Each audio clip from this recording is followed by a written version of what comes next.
everyone. Welcome back to Web3 Deep Dive Podcast.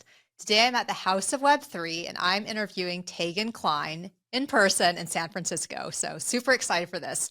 Hi, Tegan. Hi, thank you so much for having me. I'm excited for the conversation. Yeah, Tegan, before we get started, can you tell our listeners about yourself, your background, who you are? Absolutely. Yeah. So I'm Tegan Kline. I'm the co-founder and CEO of Edge and Node. We're the initial team behind the graph.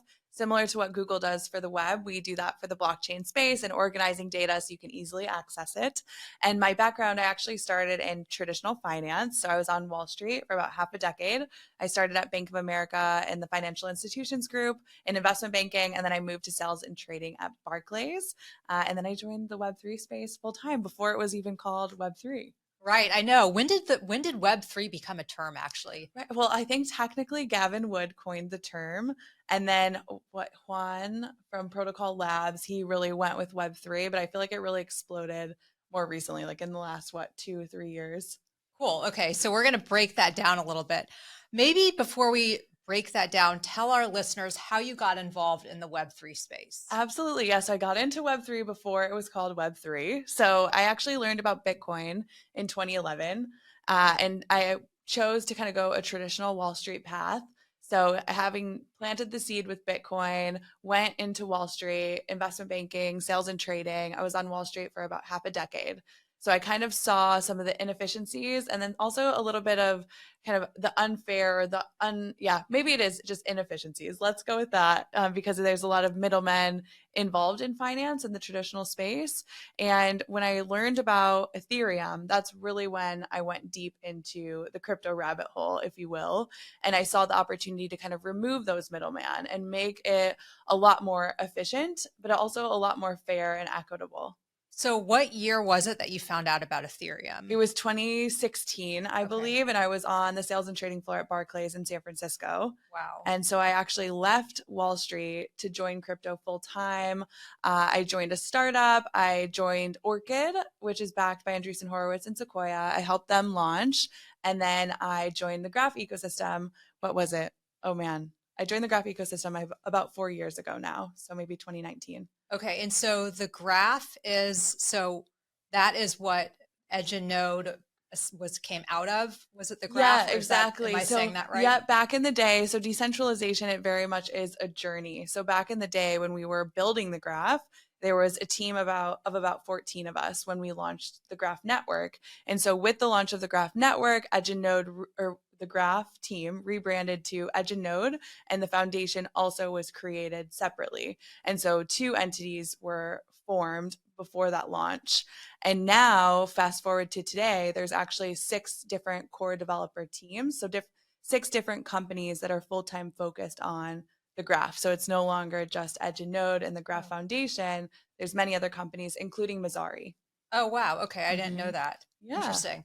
And I also want to know a little bit about this because we're actually filming today at the House of Web3 in San Francisco. So when was the House of Web3 established and why did you decide to create it? Absolutely. Yeah. So the House of Web3 was co-founded by Yaniv, myself, and Noelle. It was actually Noelle's idea long before she joined the graph ecosystem.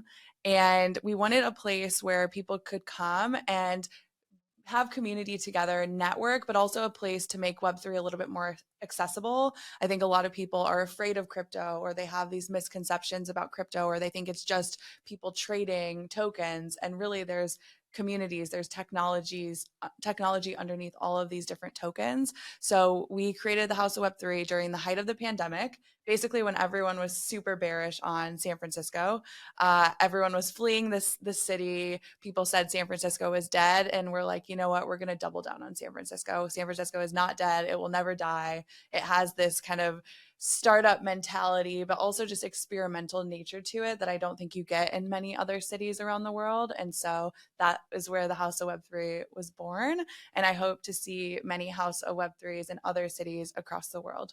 Cool. That would be awesome. Yes. And yeah, I mean, it's interesting about San Francisco because I was one of the people that also fled during the pandemic to Austin. Mm-hmm. And now that I'm back in San Francisco, I just see that it really is making a comeback and everybody seems to be back now. So it's one of those cities where it's like, I just feel like it could never actually be irrelevant or like never be a place of Totally. innovation. Totally. I feel like so many people are coming back to San Francisco. And I actually started a group with Jane Lippincott of Andreessen Horowitz during a similar time called SF Crypto. And it's for anyone who's full-time in crypto and full-time living in San Francisco. And the group is almost 600 people now. We had Wow. an event last night at the House of Web3. Over 300 people came. So the city is thriving. Yeah, that's impressive. So let's back up a little bit. You were in traditional finance. You were at Barclays. Am I Yeah, saying that Barclays correct? and Okay, Bank of America. got it. And you noticed inefficiencies, and then you found out about Ethereum, and maybe you started realizing that, I guess, through decentralization, these inefficiencies could be solved. Can you kind of explain what you mean by that? Yeah, absolutely. So an investment bank really just kind of sits in the middle of two transactions and you help to make those transactions go through. So when I was at Bank of America, that was a lot of mergers and acquisitions and helping companies go public. And the bank is paid a lot of money for those transactions. In sales and trading, you're helping people buy and sell different assets. I was in fixed income, but some people buy and sell stocks. And you're really just this person in the middle between these two trades. And so with decentralized finance, with Ethereum, with using these smart contracts, you're able to just execute a trade without anything needing to be in the middle. And that also empowers both sides of that transaction, of that trade. And I think that Ethereum really exploded the opportunity beyond just finance, beyond just money, to really any different asset class. And we saw that with the rise of NFTs, changing and disrupting the art marketplace, which I think is really exciting, but that's only kind of the tip of the iceberg. Right, got it. And so let's talk a little bit about edge and node and the graph. And maybe should we talk about the graph first? Sure. Yeah. Okay. Tell us a little bit about what the graph is doing. Yeah, absolutely. Yeah. I know things get confusing in crypto because there are all of these different entities and these different names, but really the graph is technology, just like Bitcoin, just like Ethereum. The graph is the technology. And the graph, what it does, it's kind of like what I said, similar to what Google does for the web, the graph does for the blockchain space. So with Google, they organize and they index data so that you can easily access that data. So the graph does that for the Web3 space. There's all this data on different blockchains. The graph supports over 40 different blockchains today, layer ones, layer twos, side chains, you name it. And there's this data that exists on these blockchains, but it's not organized. It's mass chaos. And so developers have a hard time getting that data off the blockchain in an organized way. So the graph, it abstracts that away for the developers so that they can just focus on building really amazing applications like Uniswap, for example. They leverage the graph's technology so that they can just build really amazing technology, a decentralized exchange. And so the graph helps them access data like trade data, as an example. All of their analytics is built using the graph. And so when they build products, can you give examples of those use cases? Like what do they do with that data? I know you mentioned Uniswap, but can you maybe go deeper into that? Totally. Yeah. So for example, with Uniswap, it's their analytics page. So if you go and you see, all of the different tokens, the price of those tokens, where they've traded, the historical data. So going back from the very beginning of the Ethereum blockchain, you can access all of that data. There's also examples in the NFT space. So Art Blocks is on the Graph's decentralized network today, and that's an NFT marketplace. And so to be able to see, what collection, who has what collection, how much are those NFTs worth, what's the historical value of those NFTs, how is that traded? Maybe there's, you can see how many are in the collection today, how many have been sold. So all of that data is pulled via the graph. And we're just the infrastructure behind these different applications. Really, the applications are kind of like the heroes within the graph ecosystem. And we're just there to enable entrepreneurship and development in Web3. And so there's thousands of applications that build using the graph today. Got it. How is data pulled from the graph?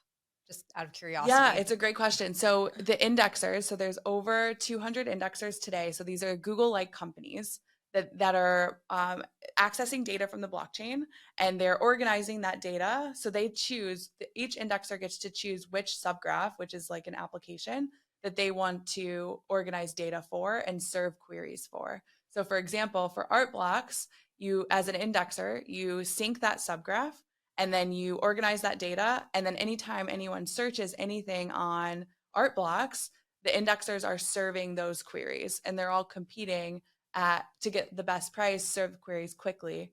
And so it's really efficient because there are so many different companies that are there helping to serve those applications in a fast and cheap way. Right, as opposed to just one centralized company. Exactly. I see. Exactly. Okay. And now Edge and Node, which was spun off from the Graph, what is Edge and Node doing? Yeah, so Edge and Node, we're a core developer within the Graph ecosystem. One of the big opportunities is we're working, when we first launched the Graph, we had the hosted service. And the hosted service is our hosted version, so kind of a centralized version of the Graph. We enabled subgraphs, which are open APIs. We worked with a handful of developers initially, and then that hosted service exploded. So that's where a lot of the volume and traffic is today. But now that the decentralized network is thriving, we're seeing great quality of service, we're seeing great latency. The network is ready for all of the subgraphs that are on the hosted service to upgrade to that decentralized network for query volumes to grow on the network. And so that's a really big opportunity that we're focused on today and helping people upgrade to the decentralized network. Got it. Now, before this interview, you mentioned something about sunrise of decentralized data. Did I get that right? Yes, you Because got this it was a new right. term for me. I was like, wait a minute, sunrise. I actually, and then I looked it up and I noticed that there was a whole blog post about this on the Graph or the Edge.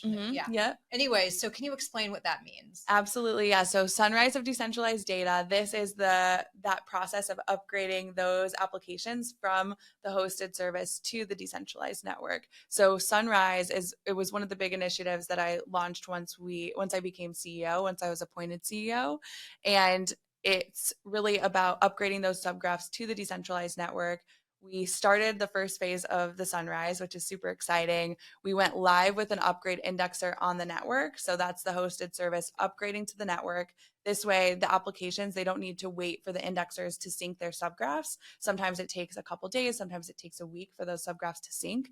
And now with the upgrade indexer, you can just put your subgraph on the decentralized network. It's super simple, super easy.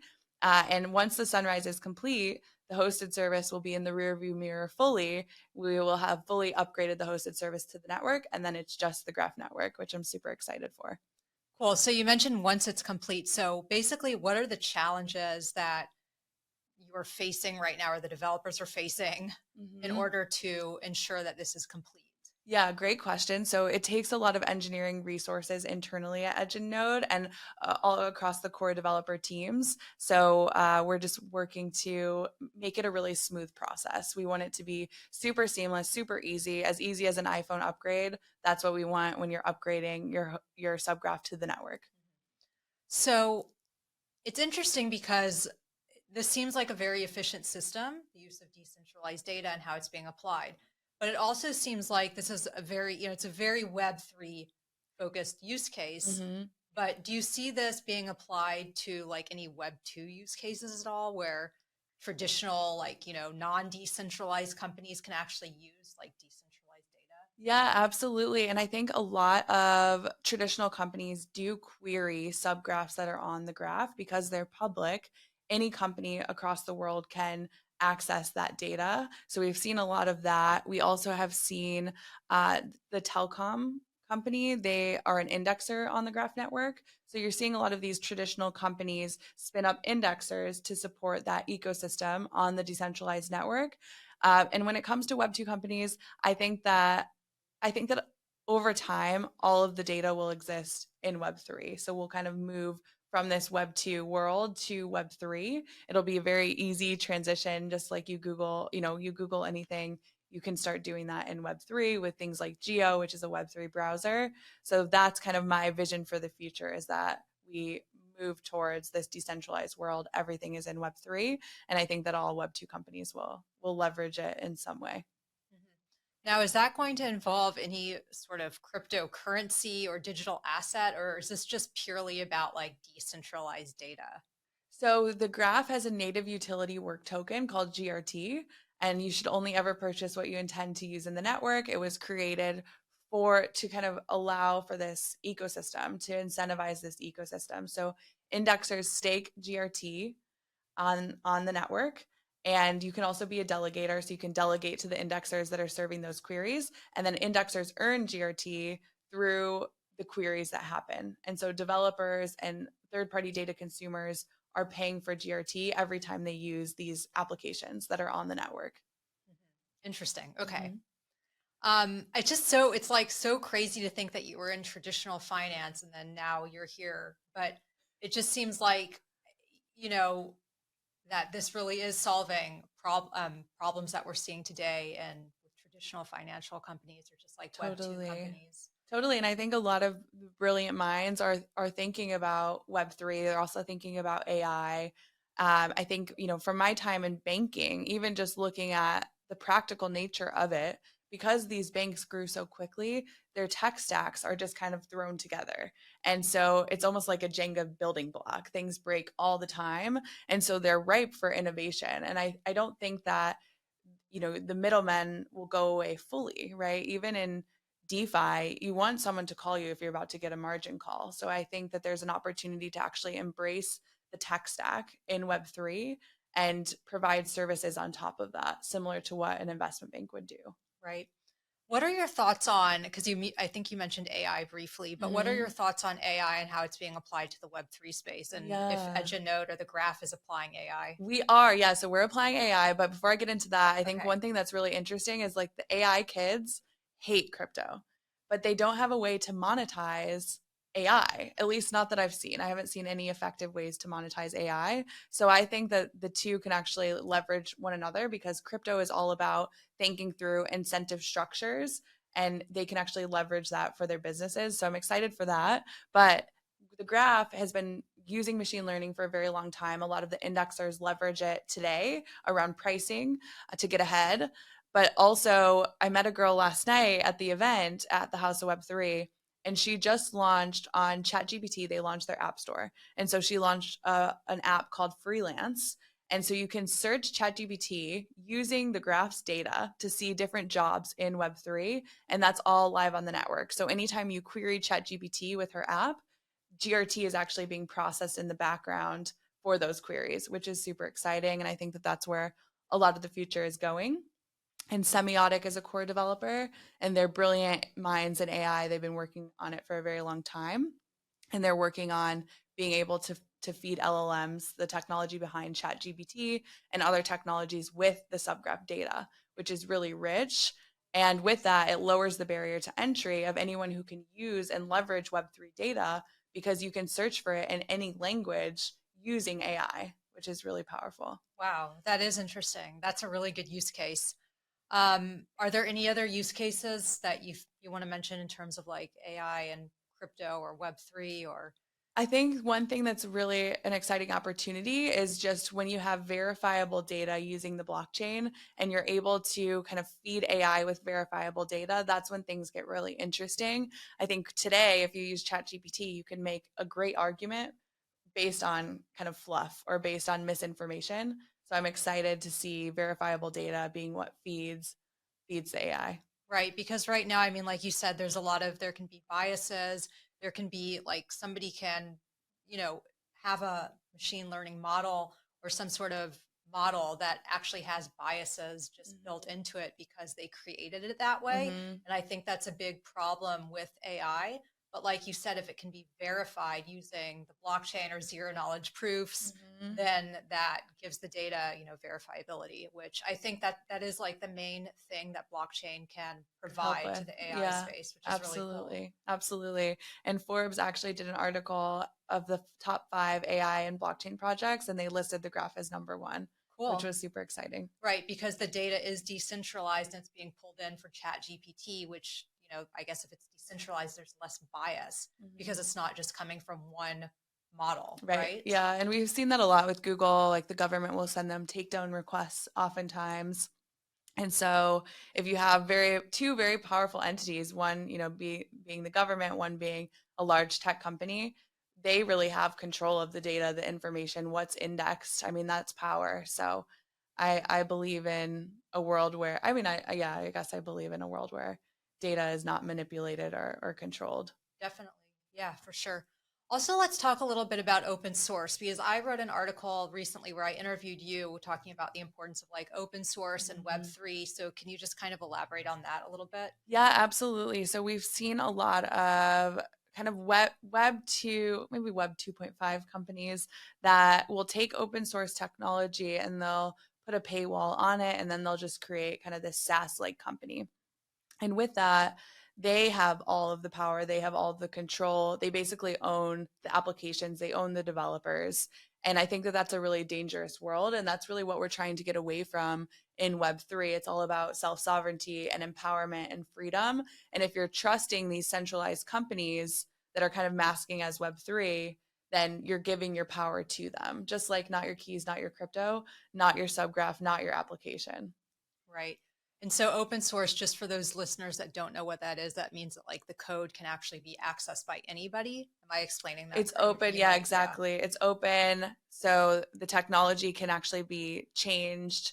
So you get to kind of vote with your feet in open source, which I think is a very important thing. It also allows for us to leverage the same protocols underneath, where if you think of Web 2, you have a tech stack that's built inside of a centralized company, and that's repeated with every different company. But if you have Web3 and you're using the technology underneath that's open source and free, anyone can leverage that tech stack and just build their services on top, keeping it open, which I think is really exciting and powerful as long as we embrace that. And I think that a lot of the old monetization models are broken because it's all about locking you in. I mean, even if we look at social media today, it's all about locking you in, keeping you on that social media platform for everything that you do so that they can monetize by selling you ads and things like that. So we need to get away from those monetization models. And that's why crypto is so powerful, because it's these new incentive structures. Definitely. Okay, switching gears a little bit, I wanted to ask you about this topic. So, we recently saw the approval of a spot Bitcoin ETF in the United States. And now I'm reading articles and seeing online, when is an Ethereum a spot ETF? Mm-hmm. When will that be approved? So, what are your thoughts on that? I mean, just in general, like when it may be approved or what you think, what it could do for the ecosystem. Absolutely. Yeah, so I think that that's the natural evolution. I think Bitcoin is should be first. Bitcoin is really proven, but Ethereum really should be the next one. So I think that's in sight. But I also think that it's a little bit, for me, it's a little bit scary because it is this centralization risk where you want to have self sovereignty, you want people to self custody. But if a lot of these large companies are buying into the ETFs, there's centralization risk there. And so I think we should be very mindful. It is exciting that we're seeing mass adoption, that we're seeing these large companies being able to buy in to Bitcoin, to Ethereum via these ETFs. But I think that if you're involved in the space, you really should self custody as opposed to buying the ETF if possible. Yeah, I agree with you. Although, it's interesting because from, someone like my parents' perspective, for Mm-hmm. instance, I think they're going to find these ETFs to be really valuable. But, Mm-hmm. for people like us, it's like I still want to keep my crypto on a ledger. I still want to Mm-hmm. custody it. Um, Absolutely. but yeah, But it's a good starting point, right? So it's an easy way to enter, but then hopefully once people enter, they understand the value of crypto, which is really at the self custody level. So I'm hopeful for that. But I think with Ethereum, the opportunity is now for anyone who's not, a large institution, to be able to get into Ethereum today before that ETF is approved, so that you can get in advance of a lot of these large companies. for sure. I do think another benefit of these ETFs being approved in the United States is just the fact that it's like people are starting to become more interested in Web3 and the technology behind Mm-hmm. cryptocurrency, which is great for the space because we'll start seeing hopefully just more people using blockchain and wanting Absolutely. to use like decentralized data sets. Mm-hmm. So I think that that could really help, drive that Totally. adoption. Yeah, the adoption's happening. More and more people are getting educated about it, and Exactly. it has to start somewhere. So I'm Right. excited for the ETF to be a lot of people's starting point. Yeah. And it legitimizes the industry as well. Totally. Yeah. So we'll just have to see what happens. But I don't know. Maybe it will. Yeah. Yeah. Hopefully. We'll see. Hopefully. Yeah, I'm not going to make any predictions. So, because if I'm wrong, then that's You that's never recorded. know. Yeah. You never know. I mean, how long did it take us to get the Bitcoin ETF through? It was a very long Yeah, it was a time. long So time. Yeah. So Tegan, I want to touch on this topic a little bit, just briefly.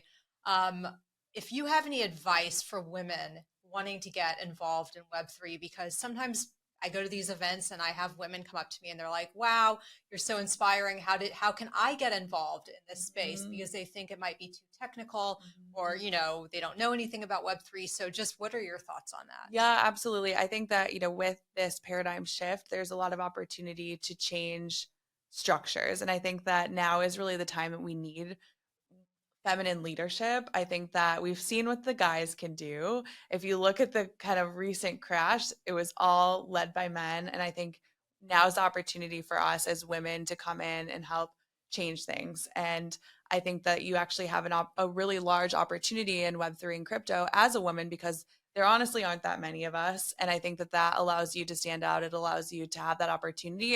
It's also scary, I think, for a lot of women to enter a male dominated industry, but I would encourage any women listening to take that opportunity. Don't be afraid of it. And, we're creating this new financial system. We need different, diverse voices out there. And so, yeah, my biggest advice is just start learning about it. Listen to podcasts like this one. Laura Shin also has a great podcast. I co-host The Defiant. So there's a lot of resources out there where you can start learning about the different projects in the industry, but then also go to events. There's local events, like we're here in San Francisco. There's events at the House of Web3 every single week, but that's not just San Francisco. Almost every city around the world, you were in Austin, there's events in Miami, New York. So everywhere has local events. And if there's not a local event, you could even think about starting one yourself. And that's a really great way to meet people. So just go to events, start talking to people. ETH Denver's coming up. That's a great place to Are you going to be at ETH Denver? I'm not going Okay, this I'm year. not either. Okay. It's my first ETH Denver that Yeah. I'm missing, Yeah. but that's a really great It opportunity. is. There's so many people that go, so many new people. So just come, ask questions. Don't be afraid. Yeah. No, I like that. Getting out there and networking. And that's been important for me as a journalist in this industry, because that's helped people like put a face to the writing that I produce. Yeah, totally. It's important. It is really important. And like people are very friendly. They're open. And I think one of the best things about Web3 is that it's innovative. You can literally start your own thing and grow it. And it's not like in traditional, Web2 or traditional finance where it's like, I feel like everything is so structured There's and so much centralized. process. Yeah, absolutely. You can, you can start anything. You can start writing a blog, just start speaking and start learning, and don't be afraid to dive in. Yeah. So one question I wanted to ask, and I forgot to ask you when we were talking about the decentralized data and the graph, where is this data stored? Yeah, so the different indexers store it in different places. So you can actually like prune data, you can have unpruned data. So with the graph, we have time travel queries, which go all the way back. So for example, different blockchains are easier to index. Ethereum can be indexed in a matter of a few hours, whereas Solana, because it's a larger chain, there's more data, it takes a lot longer to index that chain. And so the indexers can store it anywhere. Okay. Yeah. Got it. Okay. So the indexers are the ones storing that data. Exactly. So the data lives on the blockchain, but that organized data, they're storing that. And because there are so many different indexers, it's kind of decentralized. Got it. Okay. So Tegan, what's next? Like, what are you excited about? What's next for the graph? What's next for Edge and Node? Yeah, so I'm really excited for the sunrise. I'm really excited to see kind of all of the subgraphs upgrade to the decentralized network, to see query fees flow on the network. There's inflation rewards that the indexers can earn, and I'm excited for GRT query fees to kind of flip those inflation rewards. And then the foundation launched the roadmap with the new era of the graph, and so we're expanding. When we first started the graph, there weren't that many data needs. But now that Web3 has really exploded and we see all these different use cases, there's so many different data needs, including SQL, AI. So we're expanding to many different data streams beyond just subgraphs today. And then Graph Horizon, I'm really excited about because it furthers censorship resistance in the graph. And it also simplifies a lot of different things. So I'm really looking forward to that as well. Cool. Yeah. Well, there's a lot of upcoming great things. Wait, Go I should ahead. say on the indexer question. So the indexers can store the data in a Postgres database. That's usually where they store it. Okay. Wait, what is that called again? Postgres database. Okay. Mm-hmm. Got it. That's a Mm-hmm. new one for me. I know. I just remembered. I So. should look into that. It could be, are there like a lot of these, or is it like just one? Yeah, so each Okay. indexer kind of has their own and they can store it, Okay. Got however it. they Okay. I'm choose. gonna They look into have the that. freedom. Yeah. Got it. Okay, cool. Tegan, so before we end the interview, is there anything that you want to mention that I didn't already ask you about? I don't think so. No, I'm just really excited for the space. I know modular blockchains have been a really popular term. I'm really excited about the work Celestia is doing. I think, you have these monolithic blockchains like Solana as an example, where it's kind of one giant Lego building block or like one giant castle of Legos. But what the modular space is doing is breaking that into different pieces so that developers have more freedom to choose what pieces they want. So for example, Celestia is at the data availability layer. Ethereum's coming out with their own data availability layer and then EigenLayer also, but Celestia is the first data availability layer to launch. So I'm really looking forward to seeing the innovation that comes with that modularity. So yeah, that's one thing that I'm really looking forward to, and kind of the industry and the ecosystem, and the graph is there to support the rollups that launch on Celestia and all the pieces. Yeah, it's so interesting. Every time I talk to you, I learn something new because I didn't know anything about modular blockchains or the term that you said before that. And that just goes to show, like, I've been in the industry since 2017 and I'm still learning, and there are still things that I don't know about. But, talking to people like you, it's really exciting to hear about that and to take these new things that are happening and to educate the world about them, because the space is growing. Totally. I know it's so hard to keep up with. I used to go to every single crypto event, and now my team kind of goes to these events, but it's hard to keep your finger on the pulse because the innovation happens so quickly. So much is happening. DApp chains are the new biggest thing. So that almost, there's new applications that are so large, they need their own chain. So there's a lot to keep up with in the industry, but it's really exciting. And it's nice to kind of be at that forefront of innovation where everything's happening. So I encourage anyone listening to get involved. Don't be afraid of the space. And there's a lot of misconceptions. I think there's a lot of different paths you can take in crypto and Web3. And so find what you're passionate about. If you're passionate about finance, if you're passionate about art, gaming, there are different communities and ecosystems within Web3. It's such a diverse group. So you can really kind of deep dive into different areas. Definitely. One thing I want to add before we end this interview, and I could probably talk to you all day, but you mentioned about art. So what are your thoughts? Do you think NFTs are actually making a comeback? Because now I'm seeing a lot of things about like NFTs are not dead, and like, do you have any thoughts on that? Yeah, I don't think anything in crypto really ever does die. It definitely goes through cycles. It's cyclical. I'm excited. I think, I bought a CryptoPunk at the height of the bull market or the NFT market. And that community has definitely evolved and changed a lot. But I view the CryptoPunks as kind of like the Bitcoin of the NFT space. Yeah. And so, I'll never sell my punk. I'm always keeping my punk. I think NFTs, yes, will definitely kind of revive. Awesome. Okay. Mm-hmm. Tegan, if our listeners want to get in touch with you, how do they do that? Yeah, so you can find me on Twitter. I'm the Kline Venture. And then also my website, tegankline.com. I'm also on TikTok at the Kline Venture as well. So I like to kind of educate. I was one of the first Web3 creators on TikTok. And now there's so many different creators that are teaching about the true value behind Web3 and like the community behind it. So it's nice that it's not just speculation. Right. And if anybody wants to work at the House of Web3 or join the events here, how do they do that? Yeah, absolutely. So you can get in touch with the team. The House of Web3 has a Twitter. There's also a website. If you go to edgeandnode.com, you can find the House of Web3 and you can apply to be a co-creator. There is an interview process, but we welcome really anyone who is passionate about the Web3 space and adding value to the ecosystem. Awesome. Tegan, it's been a pleasure. Thank you so much. Thank you so much. Special thanks to Aaron Bender for producing Web3 Deep Dive podcast. I'd also like to thank the sponsors behind Web3 Deep Dive. Finally, thanks to the listeners for tuning in. Please be sure to subscribe, like, and share. I'll see you guys next time.